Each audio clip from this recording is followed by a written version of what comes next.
topics and opinions expressed in the following show are solely those of the hosts and their guests and not those of W4CY Radio, its employees, or affiliates. We make no recommendations or endorsements for radio show programs, services, or products mentioned on air or on our web. No liability, explicit or implied, shall be extended to W4CY Radio or its employees or affiliates. Any questions or comments should be directed to those show hosts. Thank you for choosing W4CY Radio. Inarticulate speech, inarticulate speech of the heart. Inarticulate speech, inarticulate speech of the heart. Inarticulate speech, inarticulate speech of the heart.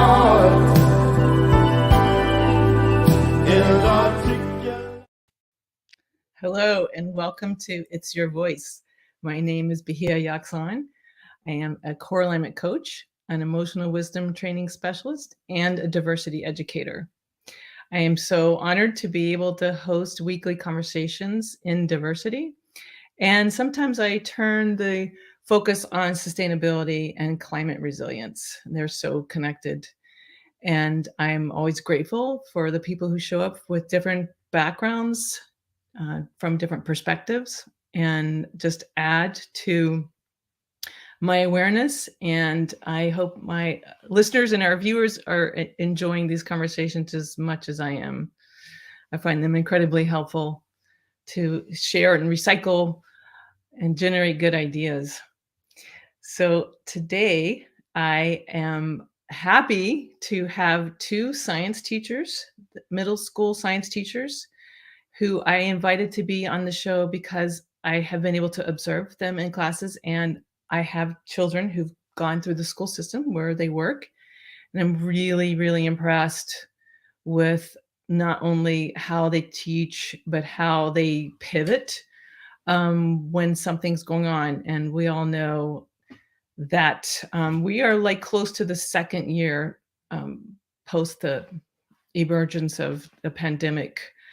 And I've been able to observe how schools and teachers have done an amazing job keeping students engaged, even when we were online. And then fortunately, we were able to come back in person. And I'm so impressed by not only the content quality, but also the social and emotional support and learning and the skill development of like critical thinking, as well as like emotionally, how do we cope with these things? Because there are a lot of things our young people are coping with, right? So with no further ado, I'd love to introduce Amy Hannon-Korynta, who has a bachelor's in food science and technology. She's been teaching for 8 years, and she also has a master's in science education. We also have Hannah Perkins, who's been teaching for 3 years and has a bachelor's in biology and also a master's in science education. So thank you both so much for being here. I just love what you do, and I love how you do it. Thanks for having us. Thank you.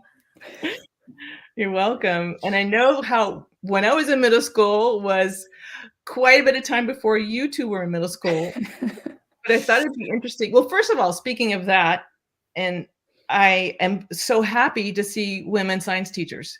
That was not happening when I was in middle school. It really wasn't. So that's one thing to celebrate, to see. And these super competent, super respected. At this point in time, it feels like there's just no question about it. The students love and respect you completely, hear your authority on the topics. And it's just like, that's a beautiful thing for me to see if I like compare it and contrast it from when I was in middle school. So thank you for going into the science field. Ooh, yes, for women in STEM. Yeah, that's awesome. Yeah. And I would love to hear, what was it like when y'all were in middle school, like in terms of, well, anything you want to share about that, but I'm thinking specifically about how I've been able to witness both of you educate this generation with the kind of challenges they are going to have to face, which I did not even I had the luxury of not even having to think about when I was just having ordinary junior high school for white privileged people. So what are I guess let's just start with compare what you are teaching now compared to what you were given as a junior high student in the science realm. Yeah. Well, I was in middle school probably like 10, 15 years ago, which wasn't that long ago. And yet it still feels like a totally different subject that I feel like I'm teaching my kids now than what I learned. Mhm. Um, when I was in middle school, it felt a lot of like memorize this law and memorize the way this thing works and read it out of a book and write it down and repeat it and then memorize it again. And that's not at all the way we teach science at our school. Amy and I do a lot more of like, here's this thing that we're all noticing in the world, and let's spend the week and figure out what's going on here. Um, so I wanna say it's hands-on, but, like, I did labs in middle school when I was a kid, so technically that's hands-on, but I think it's a little different in the aspect that it's more student-led. So, like, they're the ones figuring it out, and we're kind of guiding that process and not, like, copy down this thing that I wrote on the board and memorize it and then repeat it back to me, which I think is the big difference Mhm. from when I was in middle school, anyway. Yeah, and I'll echo that. I think I was in middle school just a little bit before Hannah was. And, it was a lot of, like, sitting and getting and, like, teachers telling you things, and I think that we used the hands-on experience, like, very loosely, and we would do labs and things, but it was all very cookie cutter of, like, follow this recipe and then see this thing, which is not, like, truly silent science. So we've really, like, moved away from that, and I think that's largely in part to the next generation science standards, which were adopted several years ago at this point. But I think we recognized there was an issue with how science was taught, and I know California was kind of the pioneer of NGSS. And that being said, it's totally different. It feels like I'm not even teaching anything remotely close to the way I learned science, Yeah. and personally, I feel like that's a really good thing. It feels really real to me. Like I feel like, oh yeah, this isn't like from a copied ditto sheet. The same thing that's clearly been taught for years and years. It feels current. I think that's the big thing that I'm noticing and appreciating. Yeah. Yeah, I think when I was in school, we learned about like, this is what the inside of a cell looks like, which it's really hard to like actually conceptualize that. But in my biology class, we learn about like, why do bears hibernate, which is getting at the same process and yet is like an actual real thing that they can like think about, where this is what the inside of a cell looks like is not something that most people can visualize, especially at the age of 14.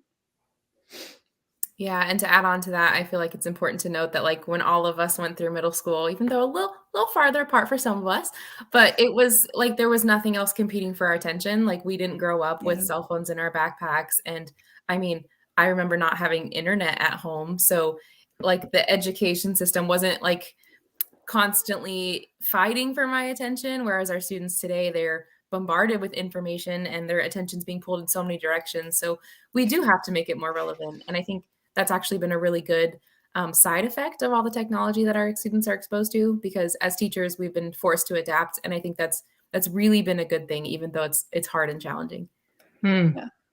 Yeah, if I'm not the most exciting thing that's happening in the room, there's no way they're gonna listen to me, which is exhausting, like Amy said, but also, like, it's a good challenge, right? Like, if what I'm talking about is not more interesting than that cell phone, nobody cares what I'm saying.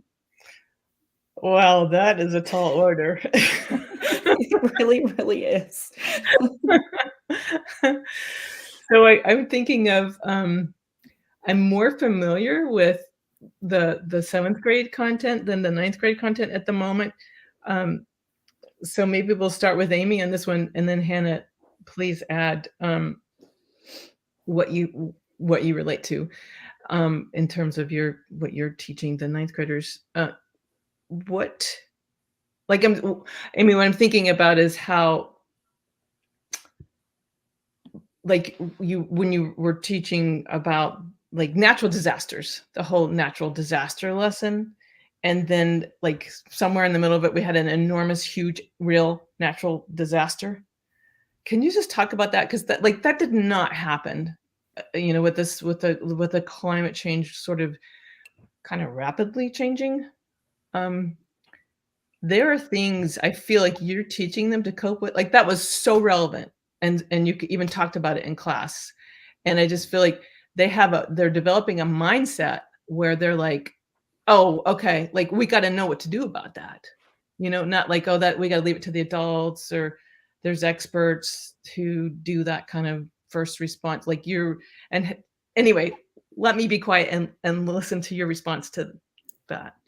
Yeah, so the nice thing about the way science is arranged in most middle schools is that it's not discipline specific anymore. So you don't spend all of seventh grade learning about life science like we used to. So, like when I went through middle school, and probably most listeners, we had like a whole year just on one discipline. You went to the next year and maybe you did physics for an entire year. But now most schools and schools had a choice of how they were going to adopt the NGSS standards. And so we spend a little bit of time in seventh and eighth and ninth grade going over earth science and physical science and life science. And I remember like going through like eighth grade back in my day where everything was all physics and like these natural disasters happening. And there was no one to talk to me about it. Like teachers didn't address it because that wasn't our content.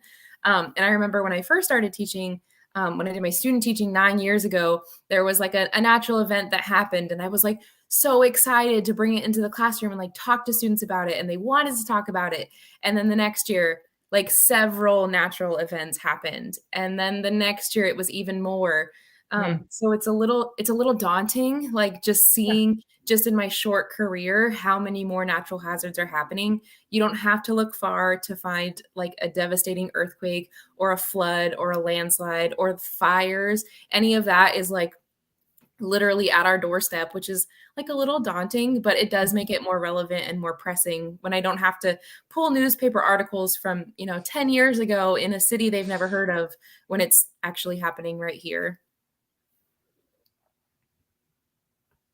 Wow. So Hannah, Yeah. what's going on with you and that connection to what's happening in the science world right now? Yeah, I mean, I want to like echo everything Amy said.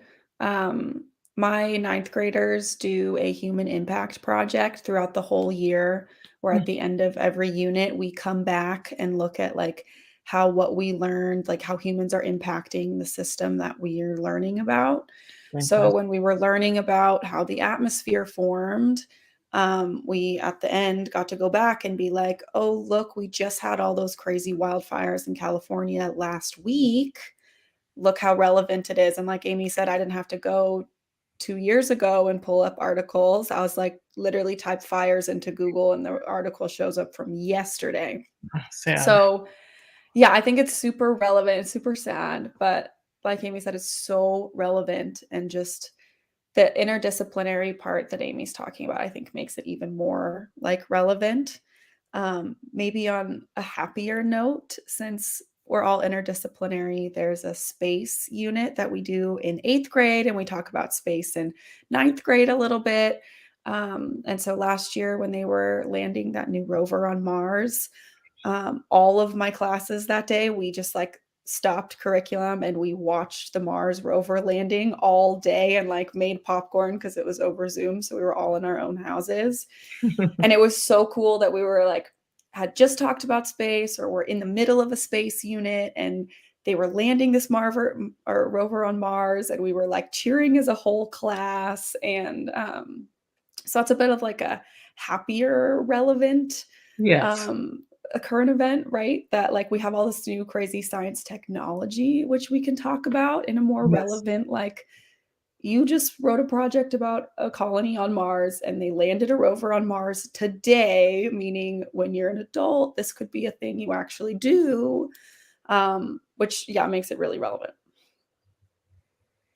Yeah, it's just amazing to fathom. So, yeah, let's talk more about, technology, because I know you're at a new tech school and you use multimedia, which I think really helps students put their phones away. Oh, we don't want to miss this. You would think. So like, and also like the way you like alternate, like lecture with maybe a video with music. I don't know. Amy, can you talk a little bit about that? Sort of how you integrate technology and alternate it with lectures? Yeah, definitely. So I think in our science classrooms, especially like Hannah and I work really hard to not have a bunch of lectures because students don't learn science from just sitting and listening. They need to do it. And that being said, we're fortunate enough to be at a school that's pretty much one-to-one. So all students have access to a school Chromebook if they so choose, or they can bring their own Chromebooks to school. And we have pretty much any technology we can ask for at our disposal. We have a great technology assistant at our school. So anything we want to put together for the students, we have access to. And I think as someone who struggles with technology sometimes, like it's so frustrating when it doesn't work and you're trying to get something to work with your students, but it's so authentic and the students will help you troubleshoot. And I think sometimes as teachers, it's sometimes just easier to like print something off and give it to them. But I remember like leaving high school and we were not allowed to have our laptops at school. Like that was not allowed. You couldn't have your cell phones out. You couldn't have anything out. And when I got to like my first day of college and everyone around me was opening their laptops, and I was like, oh, like this is not what I grew up with. Like this is not how my school had taught me. So now when I see these students who are 11 years old, like whipping out their Chromebooks, having like 30 tabs open, and they're sending an email and they're logging onto the lab and they're doing the thing. And like just that ability to like be able to navigate technology so easily makes me so envious. And like, I wish that I had started earlier. And I know we could have a whole nother podcast about like the pitfalls of technology and what it's doing to students. But I think like watching them navigate, they are so quick and so amazing. And really with science, there's some things that we just like, I can't show you. Like I cannot show you particle movement. We can emulate it. We can try to do a model about it. But if we can look at like NASA simulations, you're going to understand it so much better. And truly like the students being able to figure out so much is so inspiring to me. And I'm always trying to learn from them. And they're always like super happy to share the latest like tips and tricks, which is just really inspiring. Like they've adapted technology. They've lived with it forever. And it just makes me want to like know more about it too. That's really true. How they seem so quick. I remember, I don't know, I don't think it was at this school, but at some point, like seems like maybe almost, I don't know, 3 or 4 years ago, someone said to me, I think these young people are like born with a different kind of hardwiring because they are like, they so are, you know, or maybe it's just designed very intuitively, but they're just so quick and very, very generous in educating adults when we don't get it. Yeah, I think Yeah, that's anything. like Oh, go ahead. say anything that like doesn't work in my class, there's some kid that's like, I'll fix it for you, and it's fixed in 2 minutes, and I'm like, thank you. Yeah, that's exactly what I was going to say. I feel like sometimes as adults, we're like afraid to fiddle with it. Like we're afraid to turn it on and off again because we've seen it go bad. But the kids, they're like Control Alternate Delete, like let's do the thing. And they just know they're not afraid of it, which I feel like sometimes I get nervous of like, I don't want to accidentally log out of something. But the kids, they're a little more haphazard, right? In the best way. Yeah. And and partly I say this as a parent, they don't say I'm afraid of it, which is a really huge difference. And I don't know, I just wonder if there's more to it than the fact that they were exposed to it earlier and have been doing it a lot longer. But also when it's commend you two and other teachers who do a similar thing is like being really humble about it, like not being afraid to show what you don't know and ask the students, because I think they find it it feels good to be helpful, and they don't waste a minute judging you for not knowing it. They're like, oh, I'll show you. I think that's part of like the culture building in our classroom, though. Like, it's no longer the I'm going to sit here as a teacher and provide the child information, right? We're not doing that anymore. And our classroom is a lot more of let's figure it out together. So when you have a problem and they get to fix it and vice versa, it like builds that relationship and that culture in a way that just makes everything about being real and figuring things out together so much better. That's so cool. I want to see, there was a comment from Rachel. Okay, I'm going to read it for the radio listeners who can't see it. Yes, my child knows way more about basic technology than I do, and I use it for work daily. Yes. Thanks for that. So, like, yeah, Hannah, talking about culture, I'd love for you to share, like, how do you,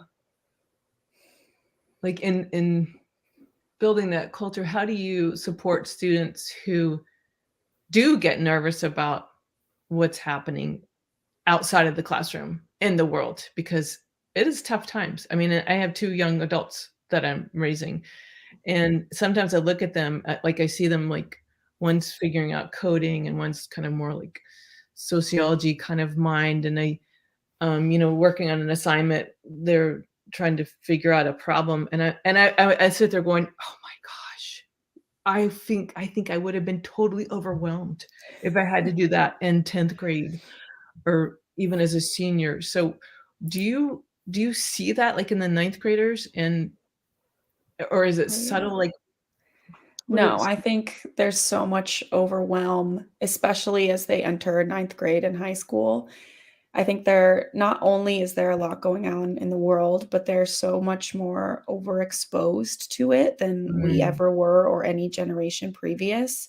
I had no idea what was happening in the world when I was in ninth grade. mhm, But they have like all the information at their fingertips and they're being asked to deal with a pandemic and all the other things in the world and still come back to school and deal with not having been in school for 2 years and how do we come back socially. And I think that them being overwhelmed is just like par for the course at this point, right? Like there's so many things going on for them mm, and they're learning how to deal with that, just like all of us are learning how to come back from a pandemic, but they're doing it at 14 and we're doing it as adults.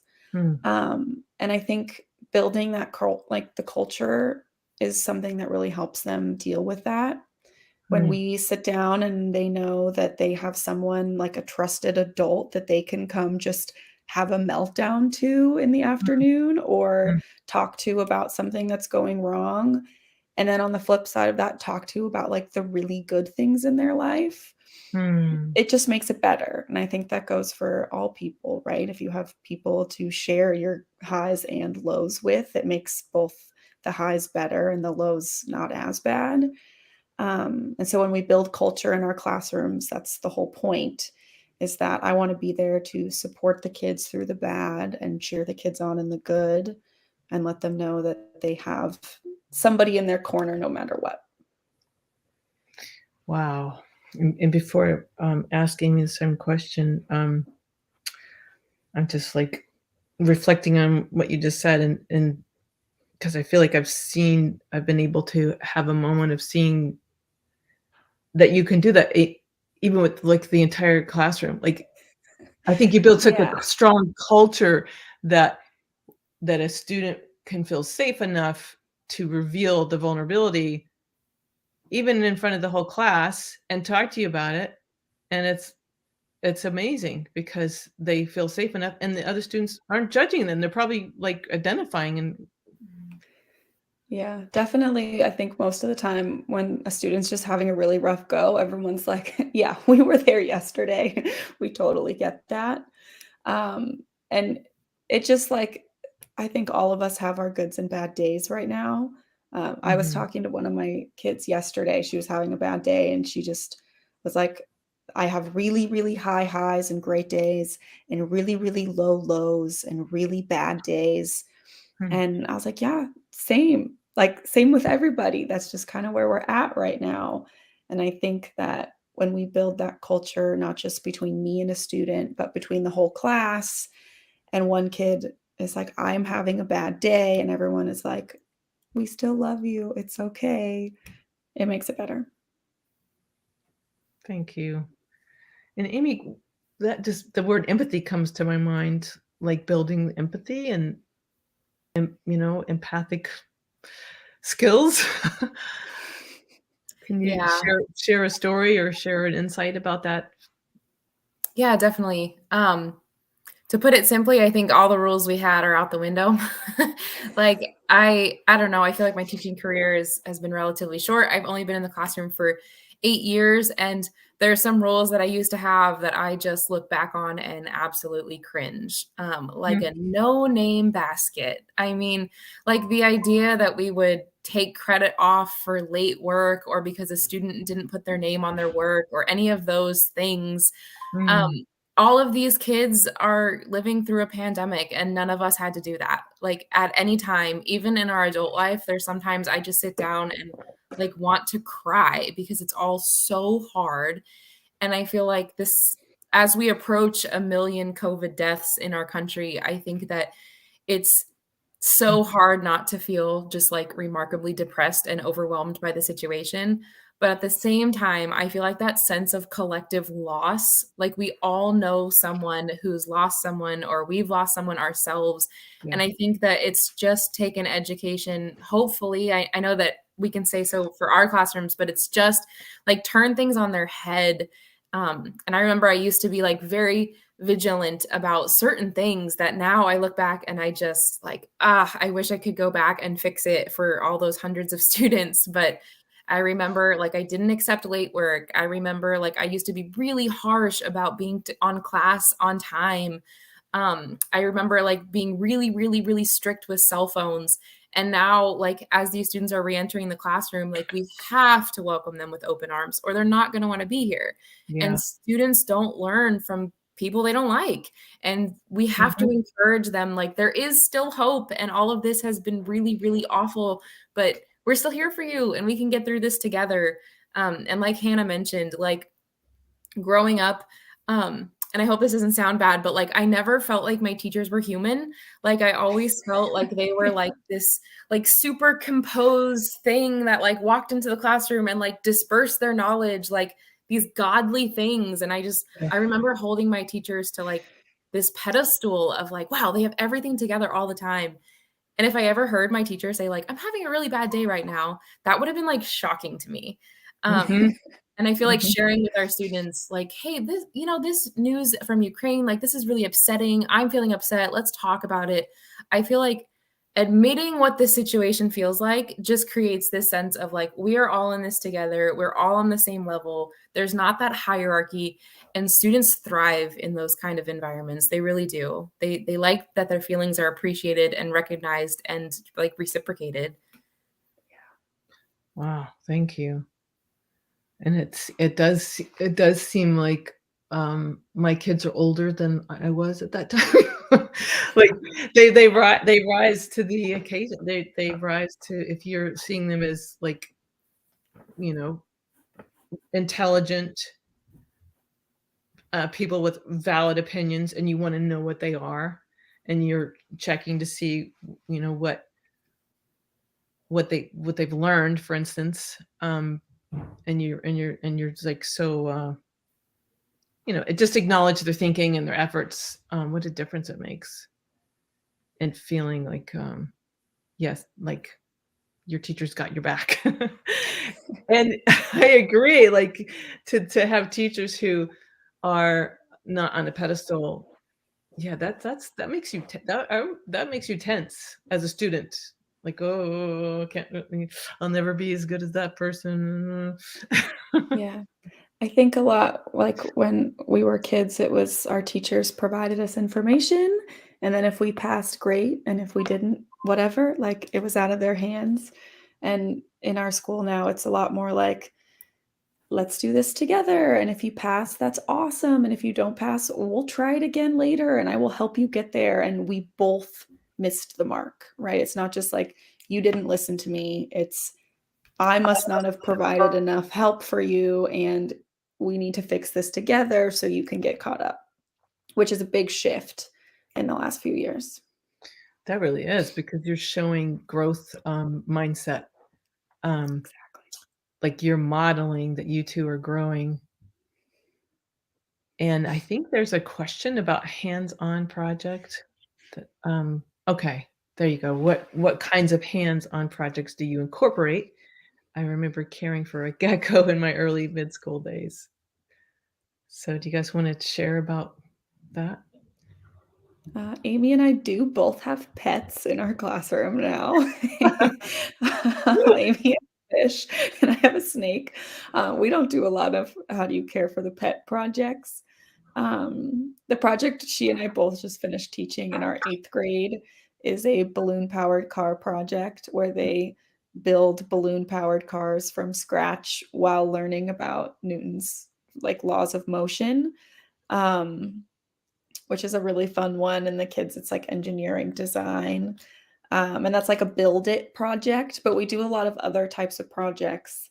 The one that's happening in my bio class right now is called Galapagos, and it's our big, huge project for 9th grade. And the students are given a organism in the Galapagos and then a human caused disaster Mm. like drought caused by climate change or wildfires or like human caused oil spills that are relevant disasters, and they have to predict how their creature will evolve and change to meet these challenges and to survive the disaster. So I don't know if I would necessarily call that hands-on in the traditional sense. But it is hands-on in the fact that they're having to figure out things about natural selection and all that kind of stuff for themselves while they work through this project. It's true. It's hands-on in terms of like you really have to solve it. Yes. You have to take it very seriously, and you're going to come up with a solution with the team. You can tell my kids went to this school. Yeah, you know what you're talking about. And I know Amy has some examples, but I saw another question or comment. I now own a reptile business. I feel that the school gecko had the school Love gecko that. influenced your reptile, no doubt. Yeah, I can't wait to see you the student what your students end up being. I'm sure we're gonna have more women in STEM. But That's the Amy, did you have dream, right? yeah, yeah, I yes, yes. Amy, did you want to share about some projects examples? Yeah, I remember in my credential program, I had a professor who shared something along the lines of, I'm probably butchering the quote, but they were like, if they just hear it, they'll forget it. If they hear it and see it, they might remember it. And if they can touch it, then they'll definitely remember it. So I always try to get like whatever I'm talking about in some sort of hands-on, like look at it, see it, feel it, touch it, do the thing. So like today in class, we're learning about the effects of plastic on the ocean. And so I have a whole bunch of different plastic samples, like polypropylene, and the students, instead of just like calculating density, we're looking at density, we're taking the individual pieces of plastic, we're calculating it, and then we're actually testing our calculations on water. So we know the density of water is 1. If their plastic sample is heavier than 1, it's going to sink. If it's lighter than 1, it's going to float. And then they're like looking at the ramifications of plastics that do sink. So if we're doing an ocean cleanup, can we ever catch those that are sinking? Are there any plastics that actually just float in the middle of the water? And like we're really looking at how these plastics end up in the ocean and how we can get them out, because it's a huge problem that we have to deal with. But I think that anything that we can turn hands on, we should. In a lot of other classes, like they don't have that option. I don't know how you can, I don't know, like the quadratic formula. I don't know how you can like put that together in a way that students can like see it and feel it and touch it. And so much of what the kids learn is like so abstract. But in science, I Mm. feel like we're so lucky that everything's super concrete. Like if we want to learn about it, let's just go grab it and bring it into the classroom. So like learning about the life cycle of organisms, Hannah inspired me. We did this entire mealworm project. The students raised mealworms into darkling beetles. And your comment from your the chat over there makes me worried that I created a bunch of mealworm parents. But We'll see. Have you gotten complaints yet? No complaints, but I didn't let them take them home, so hopefully.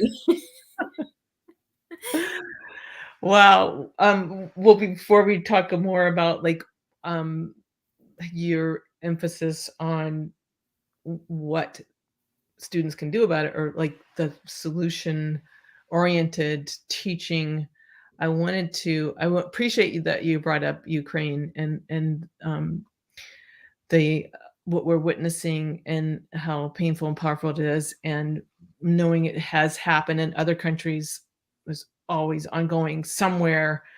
um and now we have this like close up day to day. I just appreciate, like you do in classes, acknowledging that here.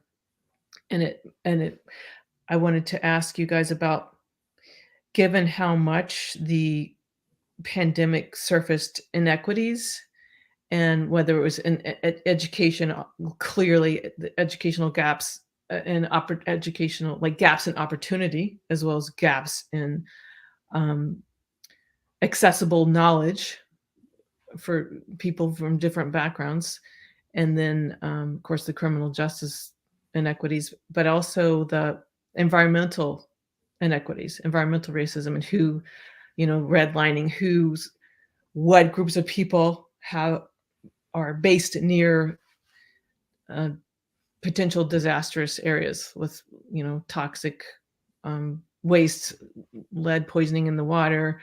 We know lower economic people have not been valued and been, whether it's indigenous people and things put out near communities of color.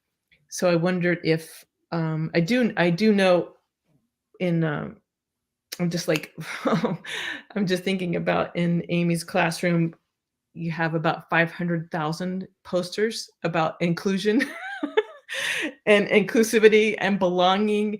And the first day I had no idea, but the first day I entered your classroom, I looked at that wall and read all those things of like, okay, there is no doubt where this teacher is coming from. Which I'm sure there are other students and other parents who get to see your room, were like, oh wow, okay. So can you each talk about like how you bring in the awareness of racism, which or sexism or homophobia or these social issues of inequities into science lessons? So there you go. Take that one. And run with that question. I think it's so hard as a teacher because you're scared for your job and you're scared how Mm, things will be perceived. And I feel like the news really likes to vilify teachers. And I remember for the longest yeah. time, I would not put those posters up. I would get really nervous. I Mm, didn't know if I could put a Black Lives Matter sign in my classroom or a gay pride flag or any of those things. And mm, I felt really nervous to do that. mm, And over the summer, I was in a book club, and one of the other teachers was like, the kids who need those signs, it's a life or death situation for them. Like mm, they need to know that somebody on this book campus sees them, values them, and the students who get offended, that opens a conversation. And I just remember thinking, like, I can't be scared of the conversation anymore. And if somebody looks at a sign on my room and wants to talk about it, like that is such a learning experience. So after I had that conversation with my good friend, Miss Taylor, shout out to Miss Taylor, I like printed them off in mass. I think I printed off like 50 posters about trans rights, about Black Lives Matter. I did it all the things I believed in. I just smacked it right up there on the wall because those kids need to know that like that's how I feel. And I think for a really long time, as teachers, we're like nervous to share those opinions. yeah. And the kids are too, but we spend so much time with these kids. I mean, these children are with me for 8 hours a day. And I think that it's important for them to know that like these injustices are recognized and the depth of them is appreciated. And I think that this idea that we shouldn't talk about race, or this idea that we shouldn't talk about sexual identity, that it's just going to go away, is absurd. I think it's super, super important. And there's so many things in the science class that like lend themselves to those conversations. Just the other day, we were looking at where nuclear waste is stored. And one of my students noticed a huge correlation between where waste is stored and population density, and how population density correlates to skin color. And they just made these observations of like, why are we putting these people in danger? And for an 11-year-old to recognize that, that is huge. Like that is huge and like so inspiring. So I think like if any new teachers are listening right now, put the sign up, have the conversation. The kids who need to see that sign, it means like literally life and death to some kids. They need to be supported. They are the minority, and we have to like shout from the rooftops for these kids. I'll get off my soapbox now. Sorry. I feel very passionate about that. No, thank you. Thank you for the soapbox, and take it wherever you go. Honestly, that's a beautiful illustration of like the student making the connection, and how well laid out that must have been for them to be able to find that, and then for you to validate it. That's a huge, like, as a diversity educator and a coach where I help people step out of patterns of thinking of stereotypes. I really appreciate that, like, that redirection and noticing patterns, and teaching us students how to think critically about it, and recognizing it's the first thing. So what is coming to your mind, Hannah, in terms of, environmental racism or other form of Yeah, I mean, Amy, wonderful. I could not have said any of the things that you just said better. So I want to echo everything Amy just said. I think there's a lot of importance in the representation and sharing how you believe as the teacher, and as the role model in the classroom. And I think that we're really lucky at the school that Amy and I work at, that we are very inclusive, and it's just a really awesome place to be, I think. And I hope that more schools in general kind of take on this as a whole school and as a whole culture. We're diversity centered and inclusive. But what I was thinking of when you brought this question up is I teach biology to my 9th graders, and it's really important for my kids to learn about like how the biology side of sexism and racism and trans rights and just how all this stuff works. So when I get into genetics a few weeks from now, we're going to learn about race and like the construct that is race, and gender and the construct that is gender, and how they really have no scientific backing. And how we're all from the same DNA. And I think that's a really important piece of this, right? That these ideas that people have in their heads all across the country about our differences have no scientific backing. And I think that's also going to help a lot of kids who are learning about this stuff. Like, gender's not real in the science world. It's not real in any other animal on the planet. And we have invented it in our own brains, and race as well, right? It's not real the way we think it is scientifically. It's variation within a species. And so these are the kinds of things that I think when we get in the nitty-gritty science, and kids understand this at the age of 14, when they become adults and they do whatever it is they're going to do, I hope that they remember that these things are not scientifically backed, and yet we have so much like stock in them across the country, and it's just so hard. Oh gosh, that's what I was thinking about. Yeah, thank you. Oh my gosh, I want to like put this everywhere, what you both just said, and just even teaching the concept of social construct. Like, so many people who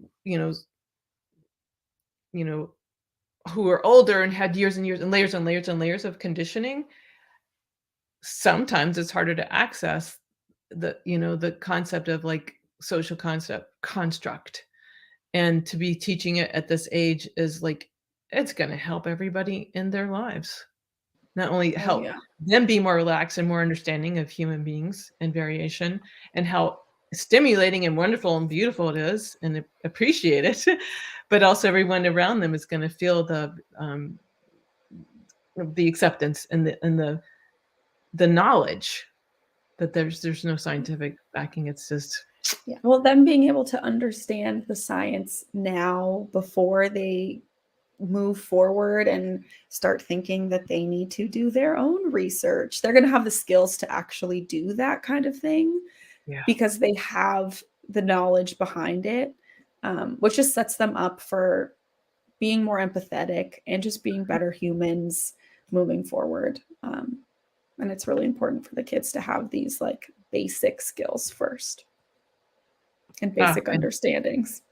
oh my gosh, I'm even happier than I was when we started this show. This is so beautiful. I love that this is on airwaves. Oh my gosh, I'm so grateful. Well, I got a couple more questions for you too, and then I want to give you each a minute to make like whatever your closing message is.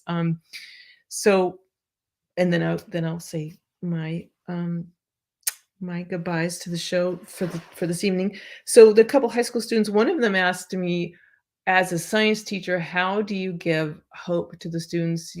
We've touched on it, but if a student is thinking, particularly these were like from serious environmental, caring STEM people, young women, how do you give people hope if they feel like really worried about climate change and want to study climate resilience, and at this point are thinking, right now I feel like all I can do is like make sure my parents recycle correctly and our school's doing it, but I can't control huge corporations that are violating laws or polluting water. Like, how do you give students who might have that kind of anxiety about climate change hope? I think what I tell my kids, right, is like, look at the person sitting next to you. They care about the environment. And like, maybe this isn't going to be the best take, but the people who are in charge of our world right now and in charge of corporations and these things weren't taught that climate change is real. They were taught that there is a debate. And the people who are moving into these positions all over the world and who will be moving into these positions as things turn over in the next 10, 15 years are people who have their whole lives believed climate change is real because it is real. And as we move into the future, this is something Generation Z that currently exists cares so much about that it's going to be impossible to ignore. So I like to be like, look at the people in the room. Every single Mhm. person in this room cares about this, and Mm, this is what's coming. And wow. one From you. day, yeah. So Yeah. Ah, gosh, thank you so much. How about you, Amy? What something you would say to students who are having this kind of anxiety about climate change? I think it's important to share that we all have the same anxiety too. Like as adults, it's like so overwhelming and I would just apologize to them and I wish that people my age and people older made better decisions and that we put the planet in this situation and there's still time. There's still time. They have a louder voice than they think they do and Mm, the domino effect is real and all of these small changes do add up and it is daunting. Like how does my recycling even compare to the waste that Amazon puts out in an hour? Like that is so daunting, but I think these kids need to know and should hear from us adults that like they have more power than they realize and they have a bigger voice than they realize and they are so inspiring. I think Gen Z is here and they're going to shake things up and we needed them and we've been waiting for them and that's a lot of pressure, but if anybody can handle it, it's these kids. wow, thank you. Well, we have like 30 seconds each if there's anything you want to add. I mean, you just gave us really beautiful, hopeful, powerful messages, but Hannah, do you have any kind of last? I don't think so. Thanks for having us. But yeah, this was awesome. Oh, it's fantastic for me and no doubt for listeners and viewers. How about you, Amy? I just want to say that these conversations are so important. And I think that the kids that we get to see, that Hannah and I are privileged to see every single day, inspire so much hope. And I think they're what keeps me going, because I see the thoughts that they have and I'm so inspired, and it makes me feel way more hopeful than if I worked at like a desk job with other adults. Future's in good hands. I think our future's in very good hands. Oh, that's a wonderful message. Thank you so much. Thank you both for being here. I need to remind our listeners and viewers, if you want to find my website, it's knowwhatyouvantcoaching.wordpress.com. If you want to, I do all kinds of diversity education classes. And I have an Instagram. It's Your Voice Show. And thank you, Roxy, our wonderful engineer, and our producer, Dean. Thank you so much to our beautiful, intelligent, enlightening guests today, Amy and Hannah. And thank you all the listeners and viewers. And be sure to tune in next Wednesday at 8 p.m. Eastern Time on Talk4 TV, or you can download the app on w4cy.com radio. And may we all have enriching conversations in diversity this week. Inarticulate speech, inarticulate speech of the heart. Inarticulate speech, inarticulate speech of the heart. Inarticulate speech, inarticulate speech.